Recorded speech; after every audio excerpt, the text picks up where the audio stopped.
Good morning, everyone. It's Lee Henson, President and Founder of AgileDad, and it's time for today's episode of the Daily Stand-Up. So without any further ado, let's get started. It's Friday, which means it's time for our Agile Not So Agile episode of the Daily Stand-Up. This is one where we talk to you about something that's going to help you grow, something that's going to help make you a better person, and something that's going to help carry you through the next week. So I hope you had an amazing week this week. Today, I want to talk to you about a story, a parable, about a heart surgeon and a Formula One mechanic. So let's go into detail and talk about this. So there was a Formula One mechanic who retired in a small town out in North Carolina, and he opened up his own shop. So he fixed cars and he did auto repair. There was a local garage. He had regular customers, and people loved to go to him because he was friendly. He liked to talk to people. They especially loved to go to him because he was a former Formula One mechanic. So his precision and accuracy and everything that he did was just top notch, right? The deal was, though, he invested his money in his garage, but it was in a small town, so he wasn't exceptionally wealthy, but he was always exceptionally happy. So one day he's out, and one of his regular customers pulls up, and he knows this guy really well. The guy pulls up, and he's in a nice Mercedes, and he pulls in, and the guy who pulls in is a heart surgeon. And the heart surgeon pulls in, and he's getting his car worked on. And the mechanic turns to him, and they're having some small talk. And the mechanic finally breaks down and says, "So tell me, I've been wondering about this for a long time." He says, "What we both do for a living is pretty similar." And the heart surgeon just kind of stopped and made a face at him. So let me explain. So for those of you who aren't aware, Formula One mechanics are the best in the world, right? They're known all over the world for their precision and their ability to take apart an engine, reassemble it with poise and dexterity. And they're known for the fine-tuning and the precision parameters for that engine and the power that they can create with their very own hands with minimal tools, right? Much like the heart surgeon, who's also known all over the world for their precision and ability to work in a complex situation, and they can work on a heart and get things tuned to precision with simple tools in their own hands. So the mechanic's question was, if what we do is so similar, why do you get paid so much more than me? And then the surgeon smiled and thought about it for a couple of seconds and said, I agree. You work on large, complicated engines. You check how it's running, fix it up, open it up to fix it, straighten up and clean all the valves, put in fresh seals, put it all back together. It works like new. As a surgeon, you do a lot of those same things, but why do you make so much more money than I do? And the surgeon finally smiled with a gentle reply and said, "I have mad respect for what you do, my friend," he says, "but try doing the same thing with the engine running." Now, if you think about that, obviously the heart stays running, the engine doesn't. But what's so interesting to me is that sometimes I think when we look at what others have and what others do, we forget about what we have and what we do, right? And I think that there's so much going on with social media and with other pressures that are claiming or charging us to think differently and to think in ways that we need to be woke, or that we need to be aware, that we need to be like the Joneses, or we need to have all the same material things, or that we need to have equality, and that everyone should be paid the same thing, and that people shouldn't have more than others, that if I have more than you do, that I should share mine so that you should have some too. And while I'm all about having equal shares, and while I'm all about helping those who are less fortunate, and while I'm all about providing opportunity for those who may not have opportunity, and I'm all about doing those right things, the one thing that drives me crazy is when people come in thinking that anyone can be a heart surgeon, right? Or for that matter, that anyone can be a Formula One mechanic. I know some really good mechanics that would never make it as a Formula One mechanic. I know some really good surgeons that could never be a heart surgeon. So I think what I'm trying to say is that we suffer, especially here in the United States. I know in other places of the world it's true too, because I've been to many countries. But we suffer from this capability, this humanist carnal knowledge that especially the latest generation has been told that you can be whatever you want, that you can do whatever you want. And that's probably not true, right? I think that we've done ourselves a disservice by teaching our children and by teaching other people that they can do anything that they want to, and that everyone has a fair chance or equal chance to do things. You know, one of my very close friends said, Lee, he says, you ought to run for president one day. First and foremost, I would never have a desire to run for president. And it's not because I don't feel like I have good qualifications. It's just because I would never want to put myself or my family through such a ringer.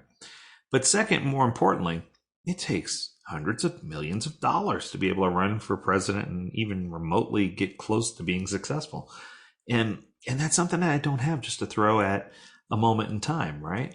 And I think that sometimes we don't take those things into consideration.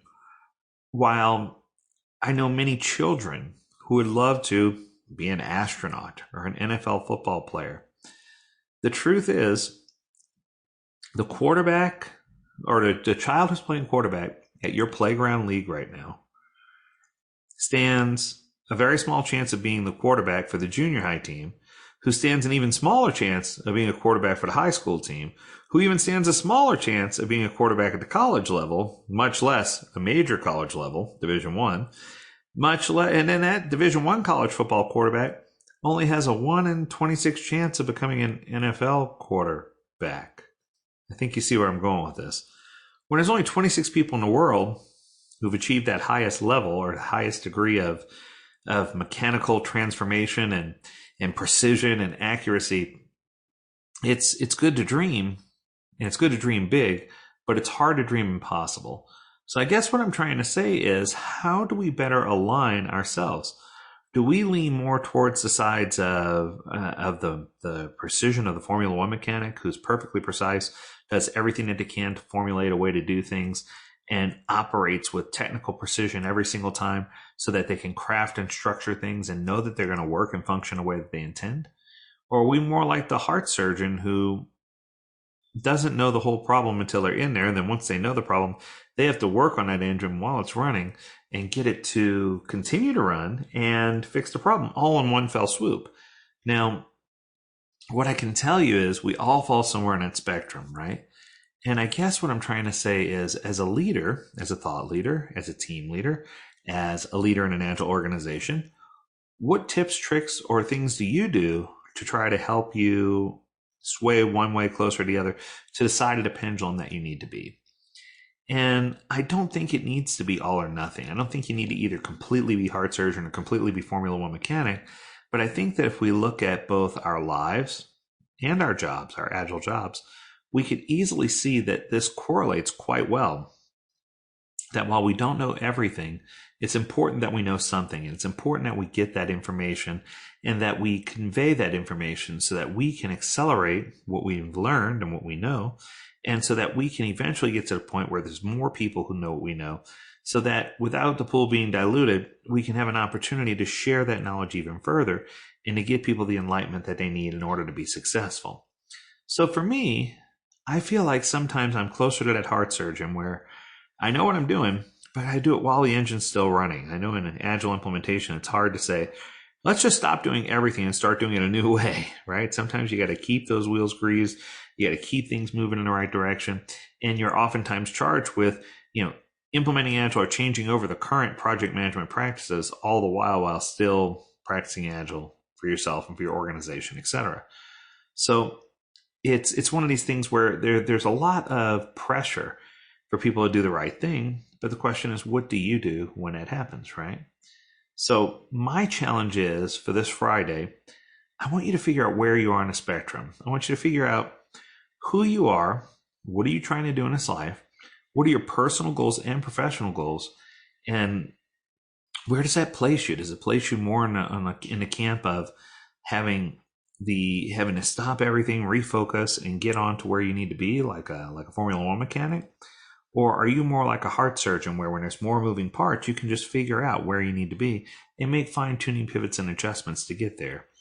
And my hope is that once you even get close to getting there, that you'll include me, that you'll include your peers, and that you'll celebrate and know that getting to where you are is a big achievement. I had several people over the last couple of weeks ask me, how can I apply some of these agile principles at home and how can I make my life better? And I think that in order to do that, you really have to understand that these principles are not one size fits all. They are applicable at every single level of what you're trying to do via relationships, communication, etc. And that you need to identify clearly what your goals are and what your deficiencies are so that you can focus on improving your deficiencies and achieving your goals so that you will have greater continuity across your family or across what you're trying to do. And it'll bring you more happiness, eternal happiness and joy if you take an opportunity to figure that out. So with that, I hope you have an enjoyable weekend. I hope it's awesome. I hope that I've taken you on a journey where you can learn something. Tune in next week where we're going to have a lot of additional episodes of the Daily Stand-Up. We've got some exciting interviews coming up here soon. I know I've been saying it, but they really are coming up. We're going to be recording some this week.